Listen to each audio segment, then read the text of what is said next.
নমস্কার, আমার বাংলা নিয়ে আমি অয়ন। প্রথমেই চলে যাচ্ছি শীতলকুচির ঘটনা নিয়ে। আজকে রাজনৈতিক তরজা তুঙ্গে। তৃণমূল কংগ্রেস নেত্রী বললেন শীতলকুচির ঘটনা আসলে গণহত্যা, বিস্ফোরক অভিযোগ করলেন তিনি।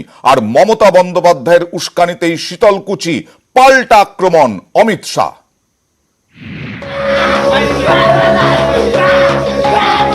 খুন করবার জন্যই খুন করেছো।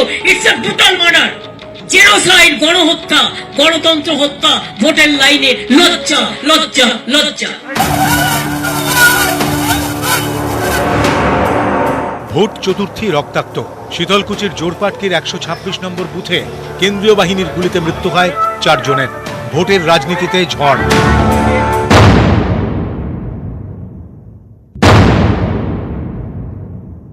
এটা genocide, it's a genocide. Why it's a genocide? দেখবেন গুলিগুলোকে স্প্রে করেছে। গুলি করতে হলে তুমি নিচে করবে, কোমরের নিচে কতগুলো সিস্টেম আছে। প্রত্যেকটা গুলি গলায় অথবা বুকে লেগেছে, জাস্ট স্প্রে করেছে মনে হচ্ছে গুলি। লাঠি মারা, গ্যাস চালানো, টিয়ার গ্যাস চালানো, ওয়াটার কামার, রাবার বুলেট, এগুলো ইলেকশন কমিশনের ইনস্ট্রাকশনও আছে। বিজেপির অভিযোগ মমতার উস্কানিতেই শীতলকুচিতে গুলি চলে।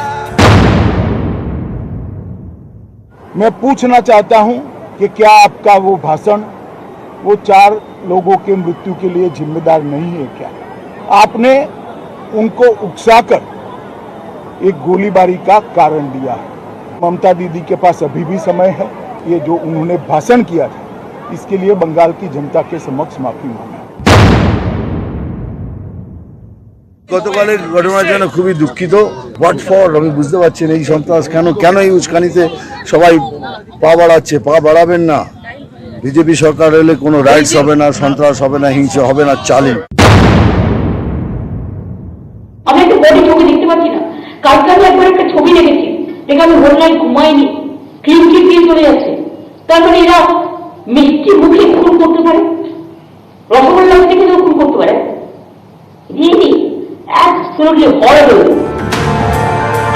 ভোট চলছে, ঝরছে রক্ত। কুরুক্ষেত্রের তরজায় এবার শীতলকুচি, চড়ছে বাগযুদ্ধের পারদ। নিউজ 18 বাংলা। এখানেই থেমে থাকেনি বাগযুদ্ধ। শেয়ানে শেয়ানে বাগযুদ্ধ। তরজায় এবার পদত্যাগ পর্ব। সম্মুখ সমরে মমতা বন্দ্যোপাধ্যায়, অমিত শাহ। আমি বলে গেলাম Amit Shah, you resign, you resign, you resign. दीदी, जब जनता मुझे कहेगी तब तो मैं इस्तीफा दे दूंगा।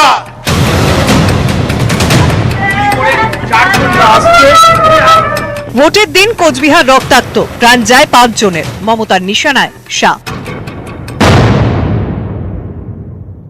কাউন্সিলর হওয়ার যোগ্য ছিল না, আজকে সব স্বরাষ্ট্রমন্ত্রী হয়ে গেছে। এখানেই থেমে না থেকে সরাসরি দেশের স্বরাষ্ট্রমন্ত্রীর ইস্তফা দাবি করেন তৃণমূল নেত্রী। আমার 5টা ভাইকে মেরে দিয়ে বলছে গ্রামবাসীরা নাকি বন্দুক কাটতে এসেছিল। লজ্জা করে না? আমি বলে গেলাম Amit Shah, you resign, you resign, you resign. As a home minister you are a conspirator. दीदी, जब जनता मुझे कहेगी तब तो मैं इस्तीफा दे दूंगा, मगर आप तैयार रखो, 2 मई को आपको जरूर देना पड़ जाएगा। অমিত শাহ একজন ইলেক্টেড পার্লামেন্ট মেম্বার। ভারতীয় জনতা পার্টি এনডিএ 2/3 বেশি সংখ্যাগরিষ্ঠতা আছে। উনি বলে দিলে হয়ে যাবেন। অমিত শাহ অত্যন্ত নোংরা লোক। বাংলায় উনি সব অশান্তি সৃষ্টি করছেন। আমরা ওর পদত্যাগ দাবি করছি। শাহের পদত্যাগ চেয়ে শীতলকুচি কাণ্ডে সরব মমতা। পাল্টা দিলেন মোদীর সেনাপতি। টক্কর টান টান। নিউজ 18 বাংলা। রাজনীতি সরগরম। রাজনীতি আছে, ছিল, এবার জুড়ল ধর্মের ভাগাভাগি। বাছাই করে শোক প্রকাশে তোষণের রাজনীতি করছেন মমতা বন্দ্যোপাধ্যায়। অভিযোগ তুললেন অমিত শাহ। দেখুন।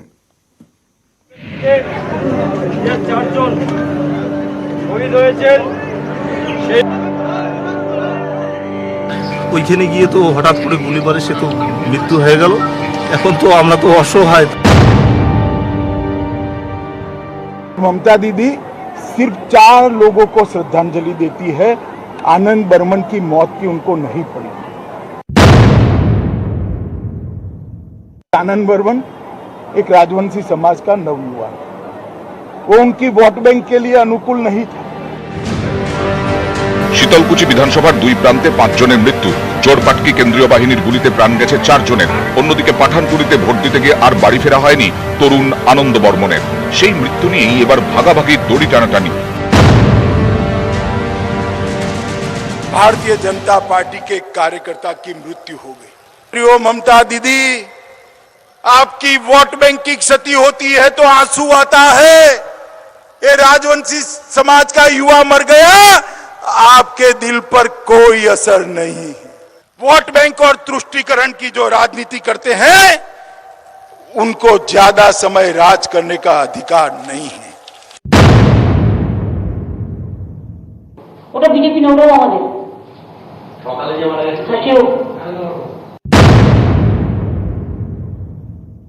परंतु आनंद बर्मन पर ना एक भी आंसू बहाया, ना एक भी स्टेटमेंट किया, ना आज तक उसके मृत्यु पर श्रद्धांजलि या दुख व्यक्त किया। বাকি একজন যে হত্যা হয়েছে তার কথা নাকি মুখ্যমন্ত্রী উচ্চারণ করেননি। এটি মিথ্যা, মিথ্যা, মিথ্যা। অমিত শাহ জেনে বুঝে এই মিথ্যাচার করছেন এবং একটা সাম্প্রদায়িক উস্কানি দেওয়ার চেষ্টা করছেন। আজ আমার মনে হচ্ছে একদিন আসবে এই কুনাট্যের নাট্যরূপ যারা দিয়েছে, যদি দিয়ে থাকে, সেটাও প্রকাশ্যে আসবে। 4 তরতাজা যুবকের দেহ পৌঁছতে শোকে ভেঙে পড়েছে চোরপাটকি। আনন্দ বর্মনের মৃত্যুর ক্ষত বুকে নিয়ে এখনো থমথমে পাঠানকুলি। ইভিএম বন্দী হয়ে শীতলকুচির জনতা দায়ও পৌঁছে গেছে স্ট্রং রুমে। 5টি অকাল মৃত্যু নিয়ে এখন শুধুই রাজনীতির লড়াই। নিউজ 18 বাংলা। এরই মধ্যে আজ শীতলকুচি যাওয়ার কথা ছিল মমতা বন্দ্যোপাধ্যায়ের, কিন্তু কোচবিহারে নো এন্ট্রি। মমতার নিশানায় কমিশন। তথ্য প্রমাণ লুকোতেই তাকে আটকে দেওয়া হয়েছে, তাকে রুখতেই এই নিয়ম। সুর চড়ালেন তৃণমূল নেত্রী। আর মমতা বন্দ্যোপাধ্যায়ের প্রচার নিষিদ্ধ করা হোক, আক্রমণ দিলীপের।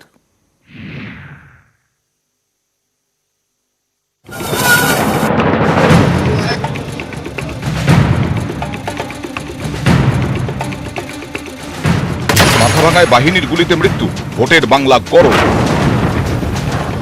কমিশন 72 ঘন্টা কোচবিহারে রাজনীতিকদের প্রবেশে নিষেধাজ্ঞা জারি করে। এরপরেই মমতার নিশানায় নির্বাচন কমিশন।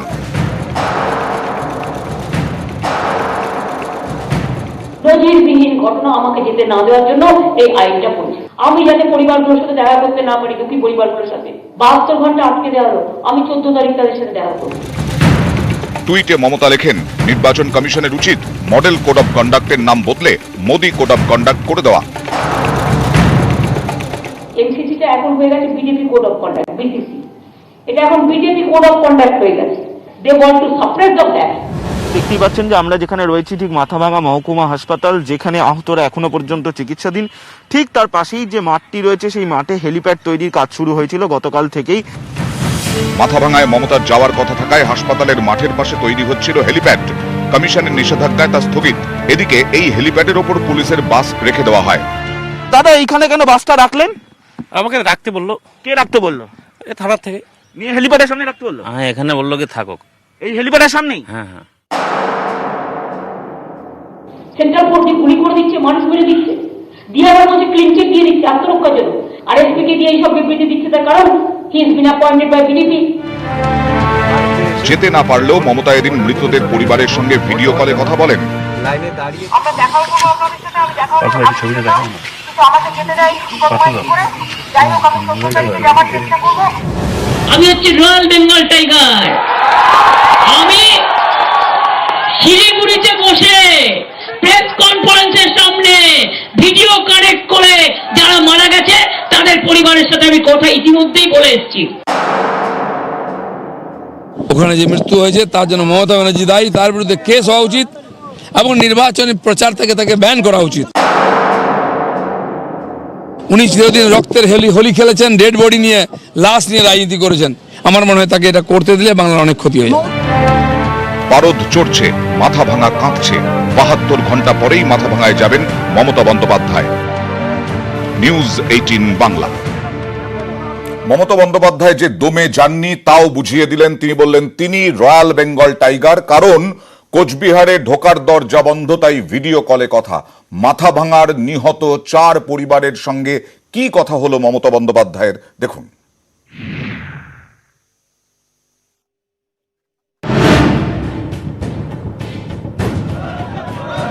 মাত্র 24 ঘন্টার ব্যবধান, বদলে গেছে জীবন কোচবিহারের মাথাভাঙায় নিহত 4 জনের পরিবারের। নির্বাচন কমিশনের নির্দেশে কোচবিহারে ঢুকতে পারবেন না রাজনৈতিক নেতারা 72 ঘন্টার জন্য, তাই ভিডিও কলে নিহতদের পরিবারের সঙ্গে কথা বললেন মমতা বন্দ্যোপাধ্যায়। আমার নাম মঞ্জুর আলী মিয়া, আর যে মারা গেছে সে হলো হামিদুল হক। এখন তো আমরা তো অসহায়, তার একজন ছোট বাচ্চা 3 বছর মেয়ে, আর তার স্ত্রী তখন গর্ভবতী, মোটামুটি 8-10 দিনের মধ্যে আরো একটা বাচ্চা হতে পারে, এইরকম একটা পরিবারের পাশে থাকার আশ্বাস দেন মমতা বন্দ্যোপাধ্যায়। প্রত্যেক তৃণমূল কর্মী 100 টাকা ফান্ডে দেবেন, তৃণমূলের ফান্ড নিহতদের পরিবারকে দেওয়া হবে। মমতার ভোটের খরচ থেকেও পরিবারকে সাহায্যের আশ্বাস।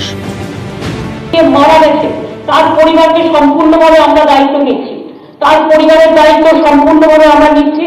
এটা আপনার ভাইয়ের বউকে এবং বাচ্চাদের আপনি নিশ্চিন্ত করবেন যে তাদের দায়িত্ব আমরা সম্পূর্ণ নিচ্ছি।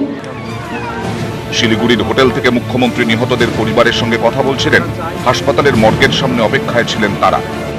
ওরা 2 ভাই গেছিল ভোট দিতে, ভোটের লাইনে ছিল, তো লাইনে গিয়া কিছুক্ষণ পর না গিয়ে আবার দৌড়াদৌড়ি লাগছে।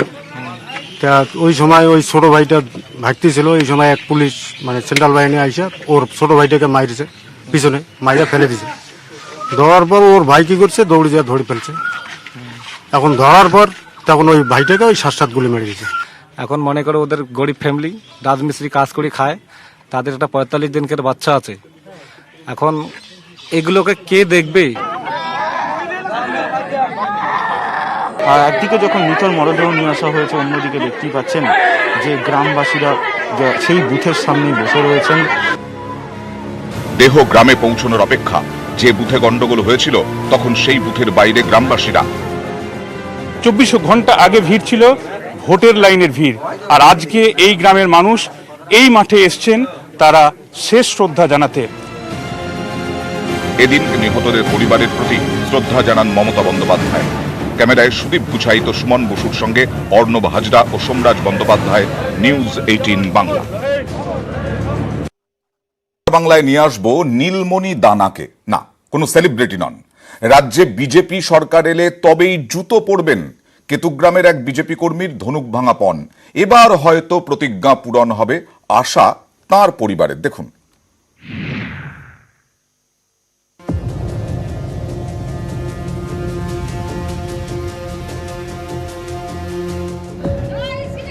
জলস্পর্শ না করার প্রতিজ্ঞা তিনি করেননি, তবে পূর্ব বর্ধমানের কেতুগ্রামের নীলমণি দানার রয়েছে অন্য একটি প্রতিজ্ঞা। প্রায় 2 দশক সময় ধরে সেই প্রতিজ্ঞাই পালন করছেন তিনি। একদিন এ রাজ্যে বিজেপি সরকার প্রতিষ্ঠার স্বপ্ন দেখেন, পণ করেন কোনোদিন যদি এ রাজ্যে বিজেপি ক্ষমতায় আসে তবেই জুতো পরবেন। তাই আজও নীলমণি দানার সেই প্রতিজ্ঞা অক্ষুণ্ণ রয়েছে। দৈনন্দিন কাজকর্ম তো বটেই, বিধানসভা ভোটের প্রচারে প্রতিদিন খালি পায়েই মিটিং মিছিলে যান নীলমণি দানা। তবে এবার হয়তো প্রতিজ্ঞা পূরণ হবে। পেশায় ধূপকাঠি ব্যবসায়ী এই বিজেপি কর্মী এবার আশাবাদী। আমি প্রতিজ্ঞা করেছি যে আমাদের পশ্চিমবাংলায় বিজেপি সরকার আসলে আমি সেদিনই জুতো পরবো, যে আমাদের বিজেপি সরকার রাজ্যে আসছে এবং আসবে, এটা আমার 100% শিওর। আর এবার আমার প্রতিজ্ঞাটা পূরণ হবে। বিয়ের কিছুদিন পর থেকেই জুতো পরা ছাড়েন নীলমণি দানা।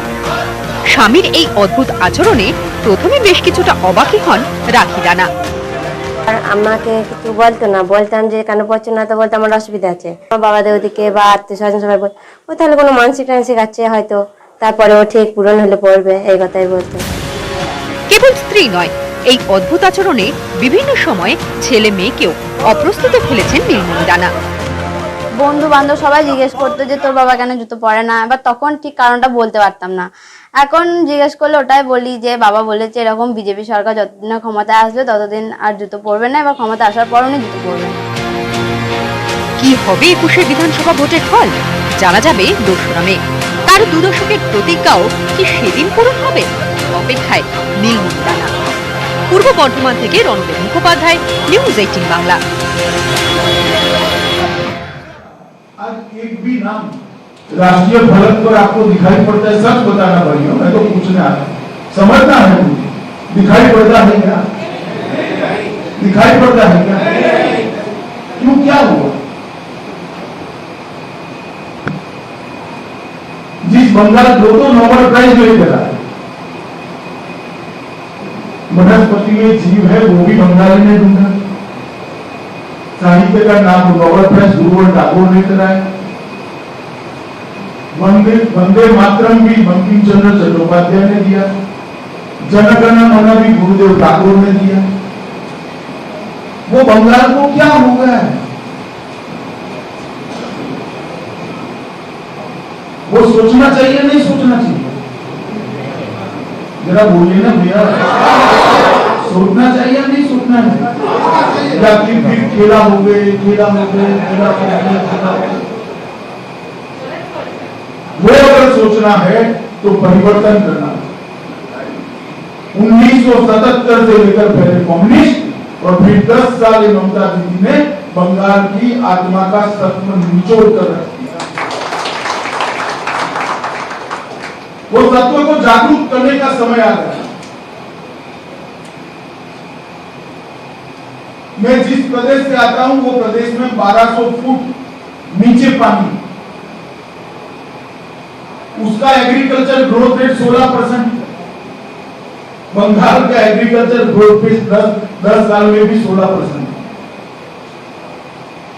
मां गंगा देश भर का, गंगोत्री से लेकर गंगा सागर तक फर्टाइल लैंड लेकर यहां आती,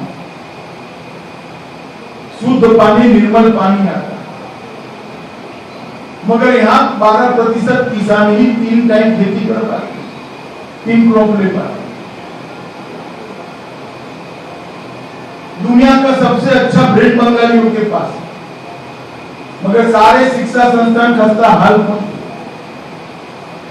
और ये कहती है दीदी कि बंगाल के गौरव का हम प्रतिनिधित्व करें। कौन सा गौरव? पॉलिटिकल पार्टियों के कार्यकर्ता की हत्या करना, घुसपैठ होने देना, दंगे करना, किस चीज का गौरव? और जब तक ये बंगाली जनता नहीं सोचेगी बंगाल में परिवर्तन नहीं। अब मैं तो बाहर का हूं भाई, दीदी मुझे बाहर ही करते हैं, मगर बातचीत तो आपसे कर ही सकता हूं। और दीदी की व्याख्या से सुभाष बाबू पूरे देश के लिए बाहर ही थे, श्री अरविंद पांडिचेरी के लिए बाहर ही थे, प्रणव बाबू पूरे देश के लिए बाहर ही थे। अगर उनकी व्याख्या करते ये क्या हो गया है? मुझे तो कई बार सवाल आते हैं कि जिसने जनगण मन पढ़ा है या नहीं, लाया या नहीं, पंजाब, सिंध, गुजरात, मराठा, उत्तर, बोलो आगे।